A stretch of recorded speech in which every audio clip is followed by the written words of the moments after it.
Nano. It's not easy. Hi. We're in West Los Angeles. Yeah, Venice. We're in Venice, right off of Rose. Yeah.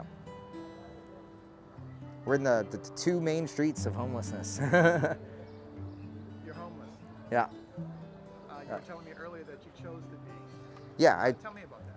I chose to be homeless. I was doing stock options trading and I had passive income revenues that I had built for myself over time because I was trying to follow what everybody called the American dream, the white picket fence, the wife, and the making money to where you could retire and not have to worry anymore. And so for my 20s, I spent the entire 20s doing that. That was my main focus. I dedicated 10 years to pure education and not really anything else besides some gaming here and there. And so I got really smart and I figured out a lot of things on ways to make money. And over time, it just, like even now, the PayPal account that all my passive incomes go into, it's still collecting passive income. I just changed everything to random 28-digit passwords and I didn't store them anywhere, and they're just random numbers, symbols, letters, and all that, and I never could have remembered them. And I don't want to try to do any account restoration parts of anything. I don't care. Money, when I had it, everybody around me started to shift. They cared more about the money and what it did for them than about friendship and connection and just being people. Money drives people to not just corruption, but to, like, it changes you just because you want it that bad. And I noticed all that stuff. It turned me kind of bad too, because I would use the money to make people do embarrassing things just because I thought it was funny that they would even do it in the first place. And then I started hating myself for doing that, because it's mean to a human being to just like degrade them like that just because you can, you know? So I had to put myself in check too. But it made me realize that money doesn't matter at all. Money is just a tool that human beings use in order to delay trade. We used to have trade and barter system. That's my favorite system, because you got to negotiate with the person individually about what you want and what they want. And I don't like Trump much, but I heard a quote from him once that said that if both parties come out feeling like they lost in the trade, then it was a good trade. And I kind of like that idea, because you know, like, both parties have to give something in order to get what they want, and that's like, if you were actually participating in a good negotiation and both parties are not trying to give in or be passive or lenient, then that's fun to do that kind of communication with another human being. You know, money it had a goal and tool, purpose at first. It was, you know, I may have sheep and you may have oranges, but I don't want your oranges right now. I want them 3 weeks from now. So give me money and I'll use the money to buy them then. And that's kind of like what we started using it for. But then loans and all that stuff started happening, and debt, the idea and concept of debt, it starts to toxify the system and it toxifies the human. And I don't like that. I see it necessary as a tool. I don't see it necessary for living or surviving even, you know. How long have you been out here? Here in this area, 2.5 years. And prior? I experimented with being out here a little bit before that, and then my entire life I've done a lot of self-survival stuff, just little challenges for myself. I've done a challenge like go out into the woods with 5 items in the last 2 weeks, and I ended up building like clay furnaces and a hut out of like all the resources I could find around me and the tools. I was even forging metal so that I could make metal tools, and I found the metal in like river rock beds and stuff, just loose metal, so I didn't have to dig for it. But like, challenging life is fun for me. Like, I played video games on hard mode and I play life on hard mode. And I don't like everything's given to me as long as I participate in labor, you know? What's the toughest thing about being homeless? The toughest thing is perception, actually, for me. Like, surviving isn't that hard for me. I always got that kind of figured out no matter what. I don't have a plan ever, because I've learned over time out here that I just go with the flow of the universe, and that's how life is no matter what. The more you try to plan shit, the more everything will fight back at you. And it makes life too complicated. I'm tired of the routines and the schedules and the repetition that they breed into us as we're growing up in the schooling system and everything we do in our day-to-day life. It all had a purpose because you have to be comfortable with going into work Monday through Friday, dedicating 8 hours of labor plus whatever your commuting time is, for some people 2 or more hours. And then half your day is gone because you had to do it in order to live in your comfy living situations. And most people nowadays, it's not even comfy living situations. They're struggling all the time and stressing their lives out because of their dedication to it. What's what are the rules and regulations for setting up your tent, the distances? I heard earlier you were telling me about the... So when homelessness was a thing, it's been around for a long time. In fact, try to name a single day in human history where we haven't had a homeless person, because there won't be one. We've always had homeless people. It's always been a part of our civilizations, and they've been an accepted part of our civilizations all the way up until the 1950s when we started this housing industry.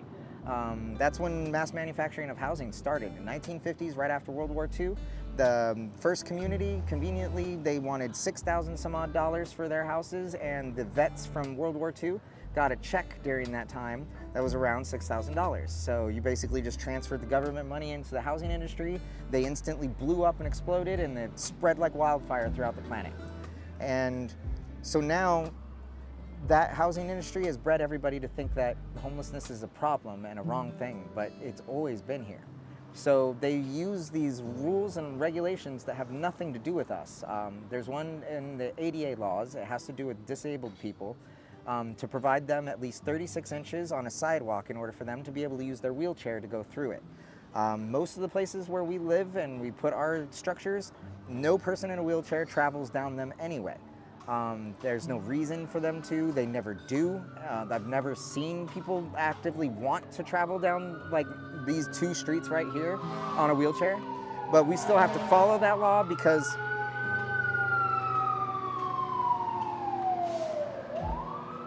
they found a way to use it to like bully us around, you know. And then there's the other law. It does pertain more towards us, and it's you have to be out of a 10-foot radius around a business or public door, you know, entrance. So, you know, McDonald's, you can't be right up on the front entrance or the doorway of it. You have to be at least 10 feet away. If it is company property for some sort of company or anything like that, that's their property. And if they say they don't want you on it, you have to leave it because it's trespassing. So that's also another one that they use on us sometimes. You were telling me this earlier today that the street team, if you're not here, they'll throw your stuff away? Yeah, they used to not do that. They used to respect there's a legal law, I don't remember what it is, but there's something preventing them. And I think it's basically just theft and robbery, basically, that's preventing them from doing it normally. But some people have jobs out here. Like there's actually a high number of homeless people who still work. They just can't make enough money throughout their day, their job that they do, to own a home. In the ghettos in Los Angeles, there are $1 million homes, which make no sense because that same exact home everywhere else on the planet is $30,000 or less. So there's something corrupt about the system here that makes it so that even its own residents can't live in the places that they live anymore. And it's nice for some people who stayed in their houses, made it through the weather, and they sold their house for $1 million. That's a big come up for them. But other people, it didn't happen that way for them. And so they live out of their cars, or they managed to get an RV and started living RV life, or, you know, wanted a simpler life. There's a whole thriving community online if you look up tiny homes or schoolies, or, you know, there's so many different alternate ways of living life that it's not just the housing industry. And it's gotten such a big voice in 70 years to the point where now it can bully things around and say, this is the way to live and it's the only option. But humanity needs variety.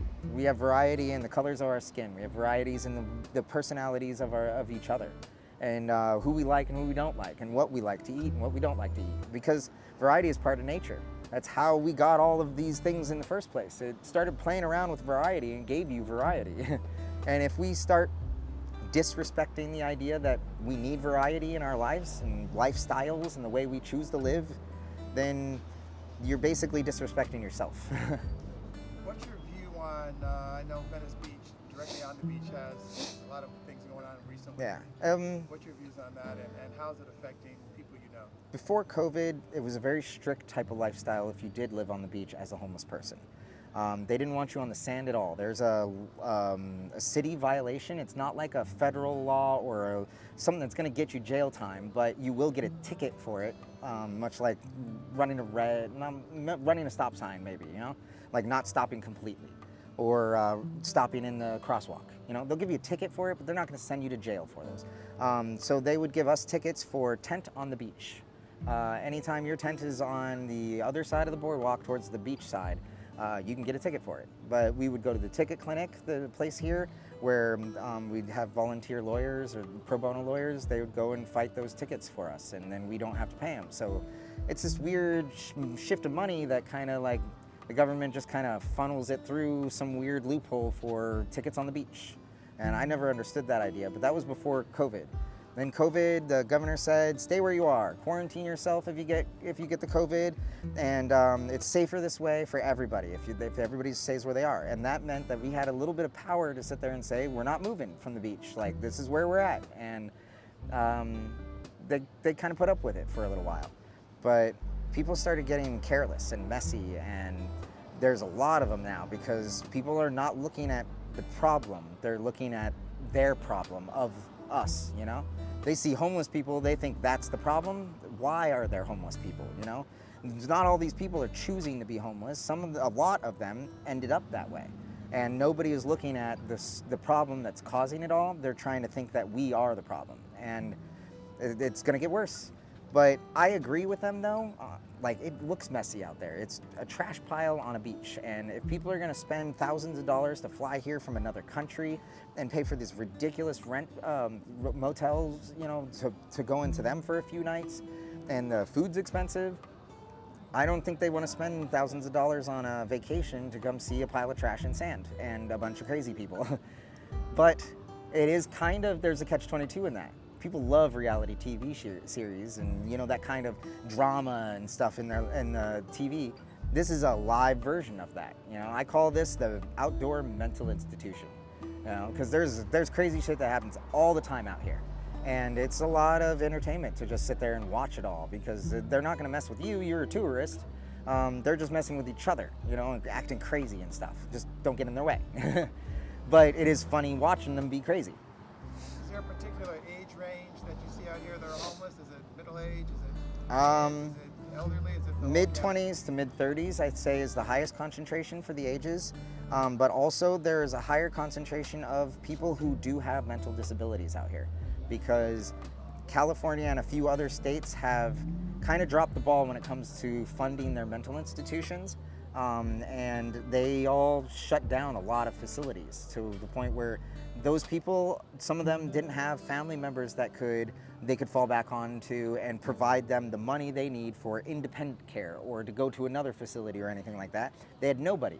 So when that facility shut down and they had to leave it, they were homeless instantly, and they don't have the mental capacity, some of them, to be able to figure out their way out of that situation either.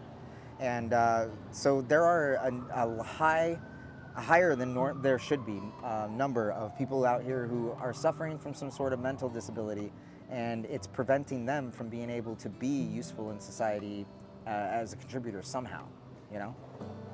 How do you survive out here? Me personally, I'm what I call a MacGyver and a scavenger. I call it the landfill debacle. How long can humanity keep sticking stuff into the ground before we pay a price for all of that? And it's nice now that you can sit there and put some dirt over it and some lawns and make it into a golf course or a park or something pretty to look at when you're done putting all that trash there. But some generation in the future is going to hate our generation for being the first generation to create these massive trash piles everywhere. So massive that we even have ones that you can see from space in the ocean. You know, the Pacific Garbage Patch is a joke that we even have that in the first place, because companies are not incentivized to be clean or to be recycling or to find ways to not make their plastic end up in the ocean. And that's a problem because it's cheaper for them to be dirty and bad and emit everything, you know? We're gonna pay a price for it at some point because this is an ecosystem. The whole planet is really complicated on how it works because there's so many little minute factors that are working against and with you all the time. And people just we go about our daily life thinking that everything's always going to be the same. Today is going to be the same as it was yesterday because we're so used to the repetition, the scheduling, and the going on over and over again as if it's Groundhog's Day every day. But it's not. Humanity is always experimenting with itself every day that we go into the future. We have no idea what's going to be tomorrow or 10 years from now. We just have projections and estimations and maybe this and a couple of different potentials and stuff like that. But that's the best we can ever do. And it's scary sometimes to think that way. People don't want to think that way. I hear so many people, I talk about some of the darker potential futures out here with people sometimes. And the moment I start going into some of the darker negative sides of things that we're doing and what the consequences will be in the future, they just sit there and put their hands in their ears and I don't want to hear that. Let's talk about something else. Let's talk about nice stuff. But that's dangerous. Humanity needs to accept the fact that you can't just have rainbows and roses and all that stuff all the time. The world is both dirty and clean and scary and fun, you know, and it's that balance is important because the entire universe always tries to reach the equilibrium of two sides. And so humanity should too, because we're all made out of the same stuff everything else is. Is it dangerous out here? Yeah, of course, but it's dangerous everywhere. That's civilization gave people a false perception of safety. If somehow, because you have a concrete building that you're sitting in and a door in front of you, you think that you're safe. But in reality, if you really think about it, some crazy person, oh no, we're good, thank you. Some crazy person at any moment could come crashing through that door with simple tools too, and just and kill everybody in that space. It doesn't even matter why he wanted to do it, because there's been ones on the news recently where a guy went into his work and just started shooting at people he didn't even know, you know, or you know there's incidences where cops have been shooting people before reacting the way they should have reacted, you know, instantly going towards the kill options, you know. And what if you're just a normal person and you don't do anything dangerous, but the person next to you thinks that kill is the only option they have? You know, there is nothing preventing any safety for any of these people either. They just got tricked into thinking that they're safe. I live in a world where I know that I'm not safe ever, but I think it makes me stronger. If I go through those types of hardships, then I feel like I'm a tougher person because I made it through them. You know, it's like a ego booster, but for more like a life security booster. Because if I go through hardships, I've got that to fall back on in my personality now, as opposed to a person who, you know, is grown up thinking that everybody should get a trophy and everybody's a winner and everybody gets the pizza parties and all that stuff. That person is going to have a weaker personality structure on them when it comes to being safe, because they can't guarantee their own safety. Are there any particular, like I see a homeless on all these streets. Yeah. Is there any safe, unincorporated zone that people can move where it's not the city, it's not the county? Where do Nope. they all go? Right now, the Los Angeles politicians have promised all of the residents that they will get rid of homelessness by the end of this year, 2021. I laugh at that idea because there has never been a year in human history where we haven't had homeless people. So you are setting a new precedent for humanity if you ever make that happen. And it won't happen because I know for a fact I will be here in Los Angeles in 2022 as a homeless person. So you will at least have one homeless person. And I know 100 other ones that'll still be here too, because it's not a problem, it's a lifestyle. I like living lighter on civilization. My building structures are not permanent. They can be easily moved if I have to move them. And I like the creativity in being able to build my space my way. And I'm not moving into a house and looking at 100 different houses for their floor plans and their designs. I'm building my own way that I want it done because I have my own needs for my space. And I don't need a big space either. I love the idea of tiny homes and shipping container homes and stuff like that, but it's illegal to do that in California. Anything under 500 square feet and it's a house has to be hooked up to all utilities. Even if you have solar and it's providing all 100% of your power, you still have to be plugged into the electrical grid, because they want you so tapped into this civilization's idea of this modern building of residential structures because it makes them money. It benefits them. What's the nicest thing someone has done for you? I call myself a selfless idiot because I do a lot of nice things for others. I solve problems for them, and I don't even ask for cost most of the time. I do it for free, or I don't expect anything in return. So whatever they give me, I'm grateful for. So would you say you're I don't really get a whole lot of the reciprocation the other direction on that. But I don't care. Like, I'm not trying to have the most stuff or have the most money or have the most anything really.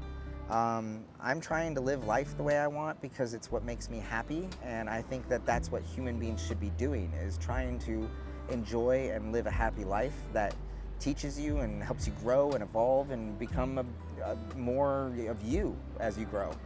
People seem to think like when I become an adult, I'm done. Like, let's just be an adult for the rest of our life. But you're still a kid, you're still an adult, you're still you, you're still growing, and your 60-year-old version of you will not be like the 21-year-old version of you.